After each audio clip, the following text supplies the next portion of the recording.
यहाँ से कहाँ जाएगा अब निफ्टी, सबके दिमाग में यही चल रहा है।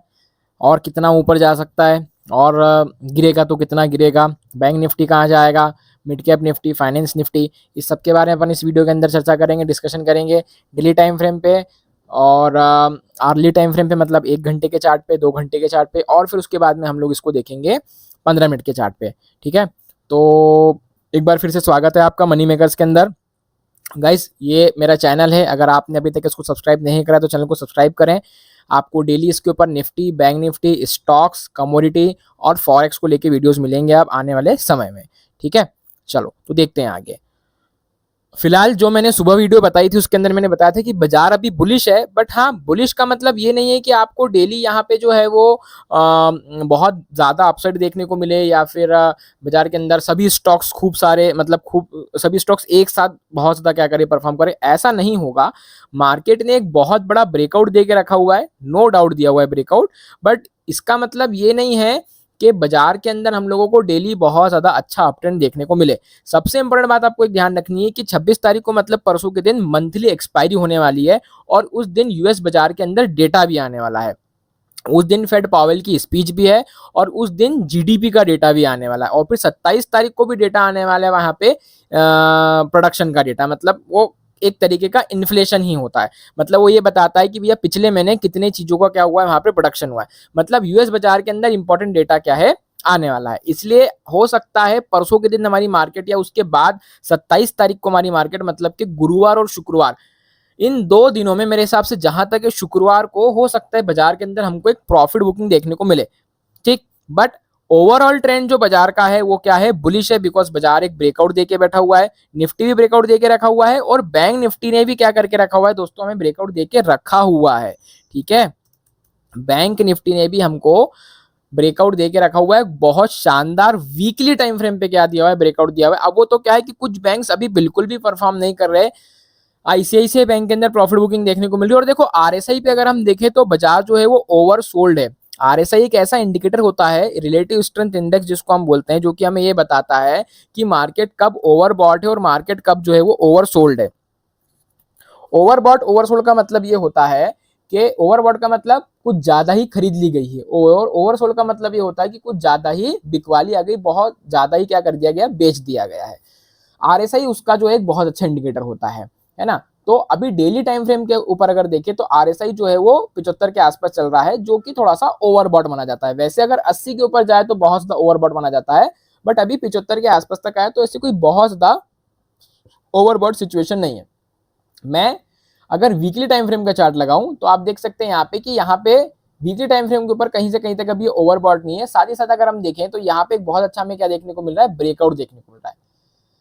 ठीक है, ये एक बुलिश फ्लैग का क्या है दोस्तों, ब्रेकआउट है, इसको बुलिश फ्लैग बोलते हैं। एक बहुत शानदार बैंक निफ्टी ने क्या देके रखा हुआ है, यहाँ पे ब्रेकआउट देके रखा हुआ है, और ये ब्रेकआउट जो है वो बहुत लंबे समय के बाद आया है बैंक निफ्टी में। बहुत टाइम के बाद हम लोगों को क्या देखने को मिला है, बैंक निफ्टी के अंदर कोई ब्रेकआउट देखने को मिला है। और ये ब्रेकआउट का अगर मैं टारगेट बोलूं तो जितना ये बैंक, ये जो फ्लैग का जितना पोल होता है ना, वही का वही हमें ऊपर क्या मिलता है, टारगेट मिलता है। तो ये तो 60,000 तक के लेवल बता रहा है, बट ये वीकली टाइम फ्रेम पे चूंकि ब्रेकआउट है और इसको अभी आगे इस लेवल को आने में समय भी लग सकता है, तो हमको बीच में रिट्रेसमेंट देखने को मिल सकता है, मतलब कहीं ना कहीं हमको गिरावट देखने को मिल सकती है। बट हाँ, ओवरऑल बैंक निफ्टी के ऊपर मैं ज्यादा बुलिश हूं निफ्टी के कंपेरिजन में, बिकॉज बैंक निफ्टी ने बहुत लंबे समय के बाद में अपने ऑल टाइम हाई को ब्रेक करा है, और डेली नहीं, उसी के साथ साथ वीकली टाइम फ्रेम पे भी क्या करा है, ब्रेक करा है। तो एक बहुत अच्छा ब्रेकआउट है। इसी को अगर अपन थोड़े एक दूसरे नजरिए से देखें तो आप उसको इस तरीके से भी देख सकते हैं, यहां से ऐसा और यहां से ऐसा, देखो इस प्रकार से भी आप क्या कर सकते हो, इसको देख सकते हो। तो ये भी एक बहुत बढ़िया क्या दिया, ब्रेकआउट दिया है। इसका अगर मैं टारगेट निकालूं तो इसका टारगेट लगभग लगभग ये आएगा, और ये जो है वो लगभग लगभग कहाँ आ रहा है, वही 58,500 के आसपास। मतलब आने वाले समय में बैंकों की ही क्या होने वाली है, मजे होने वाली है। बिकॉज दोस्तों देखो, जो ब्रेकआउट आए हैं ये बहुत समय के बाद आया है, और ये वीकली टाइम फ्रेम पे है, डेली टाइम फ्रेम के साथ साथ किस पे, वीकली पे भी। देखो डेली पे भी है ब्रेकआउट, है ना, डेली पे भी ब्रेकआउट आया, उसी के साथ साथ ये वीकली पे भी क्या आया हुआ है, ब्रेकआउट आया हुआ है। डेली टाइम फ्रेम पे थोड़ा सा इसको अपन एडजस्ट करना पड़ेगा, ये यहाँ से, बट डेली पे भी ब्रेकआउट है। और इसी को अगर आप वीकली पे लगाना चाहो तो ये वीकली पे भी गाइस ब्रेकआउट है ना, कंफर्म्ड ब्रेकआउट है। कंफर्म्ड ब्रेकआउट मतलब वीकली कैंडल इस लेवल के रेजिस्टेंस के ऊपर क्लोज हो चुकी है और अभी भी बाजार उसके ऊपर भी है। ये आराम से अगर यहां तक भी आए कहां तक 50,000 तक भी आए, 50,600 700 तक भी आए तो भी कोई दिक्कत वाली बात नहीं, हमें खरीदना ही चाहिए, हमें बेचने का नहीं सोचना चाहिए। ठीक, क्यों? कारण उसका ये है बिकॉज अगर ये यहां तक भी आता है तो ये सिर्फ और सिर्फ क्या कहलाएगा, रिट्रेसमेंट कहलाएगा। मतलब वही बाजार जो है क्या हो रही है, वीक हैंड्स को बाहर निकाल रही है, शांत हो रही है और फिर यहाँ से वापस से ऊपर जाने की तैयारी कर रही है। वैसे मेरे हिसाब से अगर कोई बहुत नेगेटिव चीज होती है ग्लोबल मार्केट में तो ही ये बाजार इतना नीचे आएगा, नहीं तो मेरे हिसाब से यहाँ तक आएगा 53,200 तक आएगा, 53,200 तक। उसके नीचे ये एक आध विक मारेगा, विक मतलब एक सिर्फ डिप मारेगा कहां तक की 52,500 तक की, और फिर वापस से यहाँ से शूट अप करके क्या चले जाएगा, ऊपर चले जाएगा। तो overall trend Nifty bank Nifty दोनों का ही क्या है, बुलिश है। अब अपन थोड़ी छोटे टाइम फ्रेम पे बात कर लेते हैं।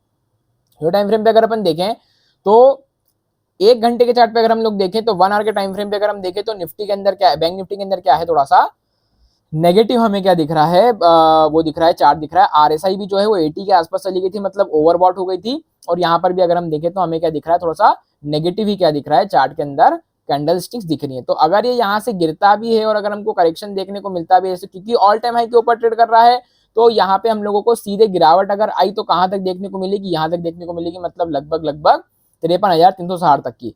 मतलब 53,360 से मार्केट क्या कर सकता है, एक बड़ा बाउंस क्या कर सकता है, हमको दे सकता है। उसके पहले का अगर हमें सपोर्ट बताऊं आप लोगों को, तो पहले का सपोर्ट जो रहेगा वो 53,860 के आसपास का रहेगा, या ये वाली डिप अपन ले लें तो 53,750 के आसपास का रहेगा। ये दो लेवल जो रहेंगे इंपॉर्टेंट रहेंगे।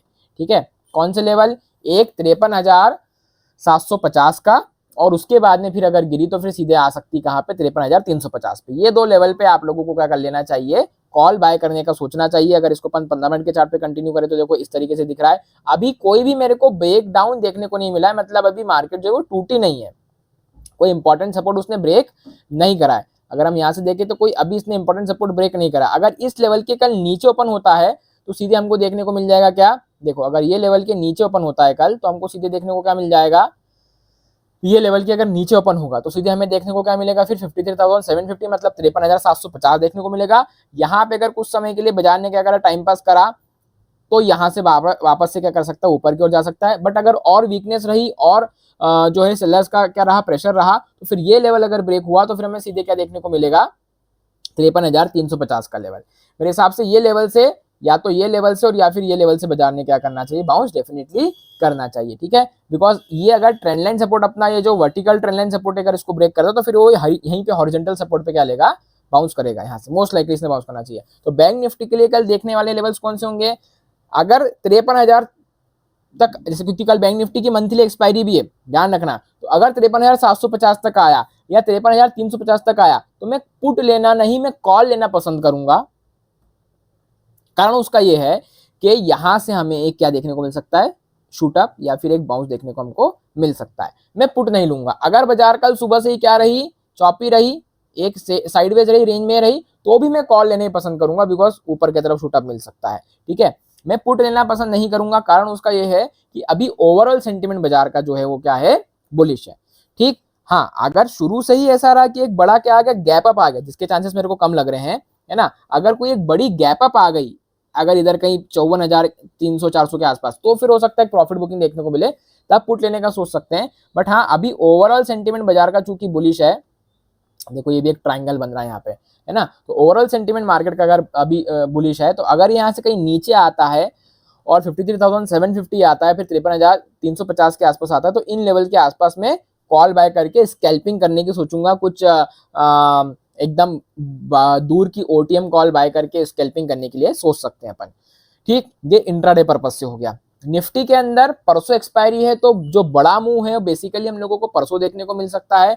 बैंक निफ्टी में डेफिनेटली हम लोगों को कल एक बड़ा मूव देखने को मिल सकता है। फिर भी हम लोग निफ्टी जो है उसको छोटे टाइम फ्रेम के ऊपर क्या कर लेते हैं, डिस्कस कर लेते हैं।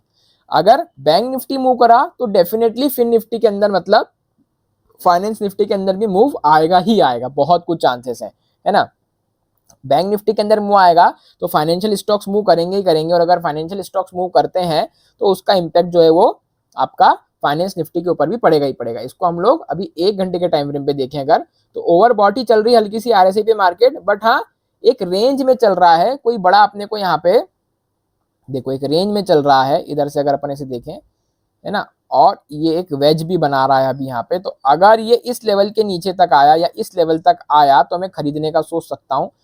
यहाँ से अगर गिर के नीचे तक आया, कहाँ तक, 25,720 या 700 के आसपास तक आया, देख रहे हैं आप किस तरीके से रेजिस्टेंस फेस करा। तो यहाँ से अगर ये नीचे यहाँ तक आया, जो कि इसका सपोर्ट है, देखो ये सब सपोर्ट, यहाँ सपोर्ट ले चुका था पहले, तो यहाँ सपोर्ट ले सकता, सपोर्ट लेके क्या कर सकता है, बड़ी सी कैंडल यहाँ से क्रिएट कर सकता है और 26,000 के ऊपर जा सकता है। मैंने बोला ना, ओवरऑल स्ट्रक्चर मार्केट का अभी क्या है, बुलिश है।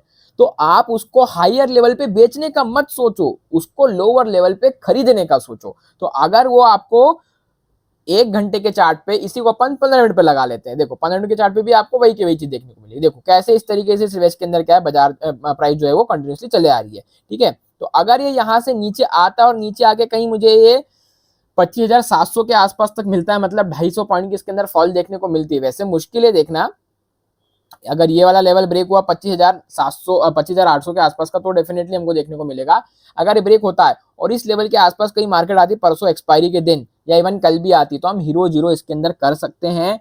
भले एक्सपायरी नहीं हो फिर भी कर सकते हैं, बिकॉज यहाँ से हमको एक बड़ी सी कैंडल देखने को मिल सकती है। देखो 2 घंटे के चार्ट पे आपको मिलेगी बड़ी सी कैंडल, देखो मिली है, देखो कितनी बड़ी कैंडल है, कितनी बड़ी कैंडल है। यहाँ पे देखो एक ही कैंडल के अंदर कितने पॉइंट कम हुआ है, 400 पॉइंट कम हुआ है। देखो यहाँ पे 400 पॉइंट कम हुआ है, और यहाँ पे भी एक ही कैंडल में कितने पॉइंट कम हुए, 250 पॉइंट कम हुए। तो निफ्टी में ऐसी, जैसी ये कैंडल बनी है यहाँ पे, जैसी ये कैंडल बनी है यहाँ पे, वैसी एक कैंडल यहाँ पे भी 25 या फिर 26 तारीख को बन सकती है, जो 26,000 के ऊपर ले जाएगी मार्केट को। ऐसा हो सकता है, जरूरी नहीं है कि हो, ऐसी संभावना है। ऐसा भी हो सकता है कि सपोर्ट को बाजार क्या कर दे, ब्रेक कर दे और नीचे तक आ जाए और यहाँ पे आ जाए, कहाँ, 25,350 के आसपास। बट वो तभी समझ में आएगा जब कल की मार्केट हमें देखने को मिलेगी कि कल ये यहाँ से नीचे की ओर आ रहा है कि ऊपर की ओर आ रहा है। अगर ये कल यहाँ से नीचे की ओर आ जाता है, देन डेफिनेटली 26 तारीख को हमको एक अपसाइड मोमेंटम देखने को सपोर्ट लेवल मिल सकता है, ठीक है। तो निफ्टी, बैंक निफ्टी दोनों ही बहुत अच्छे पॉइंट पे बैठे हुए हैं, दोनों के अंदर ही एक्सपायरी में बहुत अच्छा गेम हो सकता है। डीप ओटीएम की बाय करेंगे एकदम, जैसे कि अगर बैंक निफ्टी 53,750 से 53,350 के आसपास आता है, 750 के आसपास आता है, तो मैं 54,000 के ऊपर की ही बाय करने की सोचूंगा। बिकॉज एक कैंडल अगर बड़ी बनी यहाँ से यहाँ तक की भी, तो सीधे हमारा जो कॉल है वो ओटीएम से क्या हो जाएगा, आईटीएम हो जाएगा, इन द मनी हो जाएगा। इवन आप 54,200 54,300 का भी हीरो जीरो के हिसाब से बाय करने का सोच सकते हैं। वैसे ही अगर यहाँ पे नीचे के 350 तक आता है, देन डेफिनेटली हम लोग 53,500 की बाय करने का सोच सकते हैं या 53,700 की बाय करने का सोच सकते हैं। बिकॉज यहाँ तक अगर नीचे आया तो यहाँ से इस लेवल तक शूट अप कर सकता है। ओवरऑल स्ट्रक्चर मार्केट का बुलिश है, बट हाँ, आने वाले 2 दिन मतलब कल और परसों में कुछ भी हो सकता है, बिकॉज ये मंथली एक्सपायरी है और इस महीने इवन पिछले 9 महीने से मार्केट बहुत ज्यादा अप ट्रेंड में चल रहा है। तो हो सकता है प्रॉफिट बुकिंग देखने को मिले, बट उसको आप अगर पोजिशनली देखो या लॉन्ग टर्म के हिसाब से देखो या इवन इंट्राडे के हिसाब से भी देखो, तो एकदम से कोई बड़ी गैप डाउन या एकदम से कोई बड़ी गिरावट देखने को मिलती है, तो आप कॉल बाय करके वहां पे एक स्कैल्पिंग करके प्रॉफिट निकाल सकते हैं इंट्राडे में भी। और इवन पोजिशनली आप अगर 1-2 हफ्ते या 1 महीने के हिसाब से भी सोचें, तो आपको डिप पे यहाँ पे कॉल बाय करने पे बेनिफिट डेफिनेटली मिलेगा ही मिलेगा, ठीक है।